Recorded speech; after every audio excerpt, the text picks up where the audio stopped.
नाजरीन, हमें ज्वाइन किया है मारूफ दिफाई तजिया नगार जनाब ब्रिगेडियर अहमद सईद मिनाज साहब। Thank you very much for your time brigadier साहब। ब्रिगेडियर साहब, ये जो ऑन गोइंग एक है और पूरी दुनिया को इम्पेरल कर दिया है, ये जो दो कॉन्फ्लिक्ट्स हैं, एक गजा वाली ईरान इसराइल और ये इधर भी हम आएंगे ये जो यूरोप में यहाँ पे यूक्रेन वाला मामला है। मगर आज इसराइल ये कहता है कि जनाब, यानी वो तो कहता है कि यूनाइटेड नेशन को ही बंद कर दो और अमेरिका बहादुर आंखें बंद करके बैठा है। ये क्या मामला है ब्रिगेडियर साहब? जी देखें, जो इस वक्त पहले गजा के आवाज शायद थोड़ी गजा की जो जी आवाज आ रही है। गजा के जो हमारा कॉन्फ्लिक्ट इस पर चल रहा है, उसको अगर आप देखें तो वहां पर मुझे लगता है कि ये सारा डोमेस्टिक ऑडियंस की कंजम्पशन के लिए है सब कुछ। इसराइल को भी देखें तो उसके लेफ्टिस्ट और राइटिस्ट जो हैं वो डिवाइडेड नजर आते हैं उसके डोमेस्टिक पॉलिटिक्स के हिसाब से।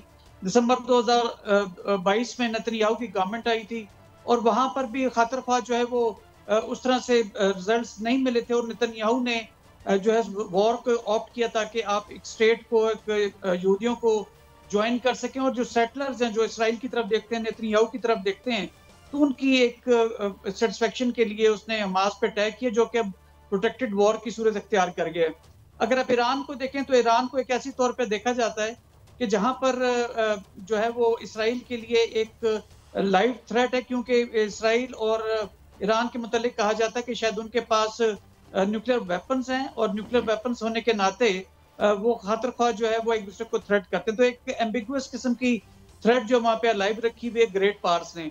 चाइना और रशिया का भी वहां पर खातिर ख्वाह जो है इंटरेस्ट है, लेकिन मैं नहीं समझता कि वो जो है किसी लार्जर स्केल की वॉर में जाएंगे। अच्छा ब्रिगेडियर साहब, मैं माफी चाहता हूँ वक्त की कमी के बाद में एक और चीज आपसे पूछना चाहता हूँ। एक पहले भी फैक्टर इन तो हैं, हौसीज या हौतीज जिसे कहते हैं, मगर अब वो ज्यादा जारहाना अंदाज में इस कॉन्फ्लिक्ट में आगे आ रहे हैं और उन्होंने इम्पेरल कर दिया है दुनिया का जो ट्रेड है। जिस तरह उन्होंने 3 जहाज़ों पर उन्होंने हमला किया और उन्हें वो हालांकि उन पर बड़ा जुल्म भी हो रहा है जो वो सहते हुए, तो उन इस फैक्टर को आप क्या समझते हैं, इस कॉन्फ्लिक्ट में कितना डैमेज कर सकते हैं वेस्ट के इंटरेस्ट को, जो ये हौतीज का जो फैक्टर है? जी बिल्कुल, देखें जो रेड सी है बेसिकली उसको यमन डोमिनेट करता है और उसके अंदर हौसी कबाइल जो है बेसिकली जिनको ईरान की फंडिंग हासिल है और वो कहते भी हैं कि वो उसकी प्रॉक्सी है, तो वो हमेशा एक अपने नोटिस होने के लिए वो इस तरह की हरकतें करते रहते हैं। और रेड सी के अंदर आप पिछले माह आपने देखा होगा कि यूरोपियन एक ऑयल टैंकर को भी उन्होंने तबाह किया था, कि जिसकी रिएक्शन में इसराइल ने और जो अमेरिकन बहरी बेड़ा है मेडिटेरेनियन के अंदर, उसने अटैक भी किया सना के ऊपर और खातिर ख्वाह डिस्ट्रक्शन और किलिंग्स भी हुई थी। तो लिहाजा ये एक तमाम छोटे मोटे लेवल की स्क्रिमिशेस वहां पर जारी हैं। और अब जो रेड सी जो बेसिकली साहब, ये जो मशरिक वस्ता में जंग बंदी के हवाले से एक और खबर जो है वो इससे जुड़ी हुई है कि अमेरिका में जो अरब हैं उन्होंने फैसला कर लिया है कि वो जंग बंदी के लिए उसको वोट देंगे जो कि जंग बंदी करवाएगा। तो क्या आप समझते हैं कि जो अरब वोट है या मुस्लिम वोट है वो इस पर जो है वो मौसर हो सकता है, और वो वोट किस तरफ जाएगा, किसकी ये पॉलिसी है कि जंग बंदी हो जाए, क्या कमेला और या ट्रंप? बिल्कुल ठीक। देखें अरब और एज वेल एज अगर वेस्ट को भी आप देखें, यूरोपियन यूनियन को, वहां से भी आवाजें बुलंद हो रही हैं कि आप सीज फायर की तरफ जाएं।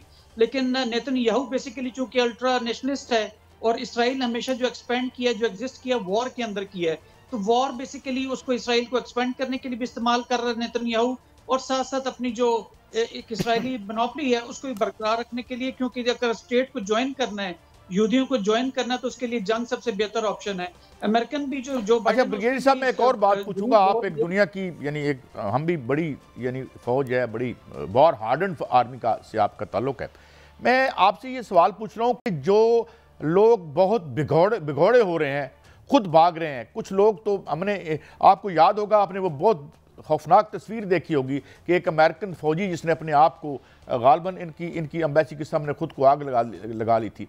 तो ये जो डिजर्शंस हो रही हैं, ये भी क्या आप समझते हैं कि ऊपर इम्पोज जो लीडरशिप है वो इजरायली अवाम की उनको सपोर्ट इसमें हासिल नहीं है जितनी बेशुमार डिजर्शन हो रही हैं? देखिए जो यूएस आर्मी की जो बेसिकली ये डिजर्शंस हुई हैं या एक ने सुसाइड किया था भी, तो वो बेहतर तौर पे शो करता है कि सन 2001 से लेके अब तक जो वॉर ऑन टेरर अफगानिस्तान में खास करके, उससे पहले इराक में, कुवैत में, अगर आप जहां जहां देखें वहां पर जिस तरह से अमेरिकन सोल्जर्स जो है वो किलिंग्स हुई हैं उनकी, वो मारे गए हैं। तो मैं एक खबर चला रहा हूं यहाँ पे, जो कि इजराइल का जो अपोजिशन लीडर है उसने बताया है कि 12,000 फौजी जो हैं वो या तो भाग गए हैं या उन्होंने इजरायली फौज को छोड़ दिया है। जी आप जारी रखिए ब्रिगेडियर साहब। जी बिल्कुल ऐसे ही है। देखें, इसराइली भी सोल्जर्स जो हैं, जब से वो 1967 की अरब इसराइल वॉर हुई थी, कि जिसमें इनिशियली वो 6 डेज वॉर में हारे थे और फिर उसके बाद अमेरिकन सपोर्ट से जीते थे, उस वक्त से लेके अब तक, जैसे मैंने कहा कि नेतन्याहू या इसराइल जो है वो वॉर में एक्सपेंड करता है, तो वॉर उनकी बेस्ट पॉलिसी है to meet their political objectives. तो जाहिर है कि आप कितना अरसे जो है वो लड़ेंगे, और पिछले 50 साल से 52-53 साल से अगर लड़े जा रहे हैं, तो वहां पे भी जो सोल्जर्स की हालत है वो उसी तरह से होगी, स्पेशली जब आप कंस्क्रिप्शन जो है वहां पे लाजमी करें अपने जवानों के लिए। तो ब्रिगेडियर साहब, एक तरफ इजराइल तो दहशतगर्दी कर ही रहा है, दूसरी जानिब हमारे मुल्क के अंदर भी दहशतगर्दी का नासूर जो है वो मौजूद है, और चीन के सफीर ने जो पाकिस्तान में मौजूद हैं उन्होंने इंदिया दिया है कि चाइना और पाकिस्तान मुश्तरका तौर पर क्रैकडाउन कर सकता है दहशतगर्दों के खिलाफ। कितना मुअस्सर होगा, क्योंकि मुअस्सर तरीके से दहशतगर्दी के खिलाफ क्रैकडाउन तो पाकिस्तानी फोर्सेस कर रही हैं।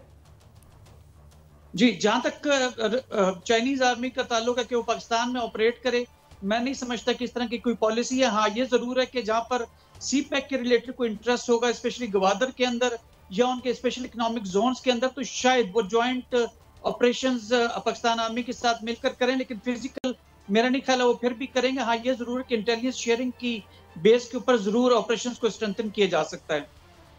अच्छा ब्रिगेडियर साहब, आप ये समझते हैं कि कुछ फोर्सिएबल फ्यूचर में जितना दुनिया का एक प्रेशर बढ़ रहा है, इंटरनल प्रेशर, आपको याद होगा कि जब ये तहरीर स्क्वायर में लोग निकले थे वहाँ पे, तो यानी इजराइल में मिस्र की तहरीक के हक में लोग बाहर निकलाए थे। तो ये इंटरनल प्रेशर और जो एक्सटर्नल प्रेशर है, क्या ये जो ज़िबा कर रहे हैं हमारे बच्चों को, ये रुक सकता है किसी फोर्सिएबल फ्यूचर में ब्रिगेडियर साहब? जी, अगर तेल अवीव के हिसाब से बात कर रहे हैं तो उनके वहाँ जरूर लोग निकल रहे हैं जो उनके लेफ्टिस्ट या जो मॉडर्नाइज या जो एक दरमियानी सोच रखने वाले ज्यूज हैं, वो ऑलरेडी वहां पर मुजाहरे कर रहे हैं। और ये एक किस्म का प्रेशर है कि जिसकी वजह से सीज फायर तो नहीं, लेकिन पॉज इन द वॉर जरूर इस वक्त आए हुए एक वक्फा जरूर है कि जिसको वहां पे रोकना जरूरी है। इसलिए अभी अगर आप देखें तो हमास की किलिंग किसी हद तक वहां रुकी, लेकिन लेबनान के अंदर और सीरिया के अंदर उन्होंने ऑपरेशंस कुछ किए हैं, लेकिन वहां पर भी अब अच्छा माय अनदर क्वेश्चन ब्रिगेडियर साहब, एक और भी बात सामने आई कि एक इल्ज़ाम लगा रूस पे कि जब वहाँ पर नॉर्थ कोरिया के 10,000 या 15,000 फौजी मौजूद हैं, जिस पे धमकी दी अमेरिका ने कि जनाब हम हिट करेंगे शहरों को और वो मिसाइल्स या मिसाइल्स देंगे और अपने पर्सनल भी देंगे, और उसके जवाब में उसने कहा कि जनाब मैं आपको हिट करूंगा यूरोप में आके। और ज़ाहिर आप जानते हैं कि मिलिट्री आर्सनल के एतबार से आज भी दूसरी बड़ी ताकत रूस है। आप कितना बड़ा खतरा समझते हैं इस कॉन्फ्लिक्ट को इस ग्लोब के लिए?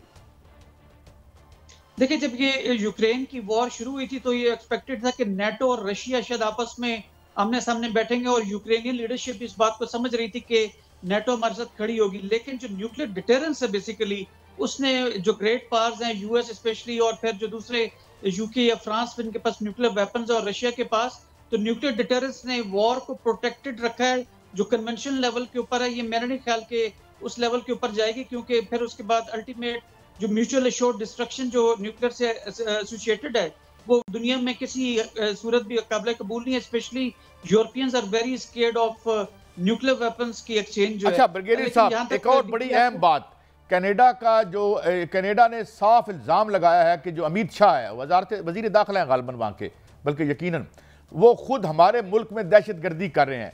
ये बाहर जाके लोगों को, इंडिया वाले असैसिनेट कर रहे हैं, लोगों को मार रहे हैं। तो इतनी मजबूर और बेकस है दुनिया, ना इजराइल के सामने यूनाइटेड नेशन बोल सकता है, ना इनकी गुंडागर्दी जो है मुल्क से बाहर लोगों को असैसिनेट करने की। तो ये क्या है यूनाइटेड नेशन? बिल्कुल ऐसे बूस्टर चाइना में अमेरिकन ने और यूरोपियन जो उनके allies and like minded states, उन्होंने इंडिया को साउथ एशिया के अंदर एक रीजनल पुलिसमैन का दर्जा दिया, एक अफरियत बना दी है। अब वही जियो इकोनॉमिक्स जो है वो इस कदर बढ़ गई है जियो स्ट्रेटेजिक इश्यूज के ऊपर, कि वहां पर जो 100 अरब की जो मंडी है भारत के अंदर वेस्टर्न मसनूआत की, तो वो एक नेचुरल अलाय बनाता है इंडिया को वेस्टर्न पार्ट्स का। अब कनाडा के अंदर आप देखें तो जो पाकिस्तान में तो वो किलिंग्स कर रहे थे, और उसकी हम खातर खा जवाब भी दे रहे थे, लेकिन अभी ब्रिगेडियर साहब मैं माफी चाहता हूं क्योंकि वक्त खत्म हो चला। आपने रहनुमाई की। हमारे साथ मौजूद थे ब्रिगेडियर अहमद सईद मिन्हाज साहब।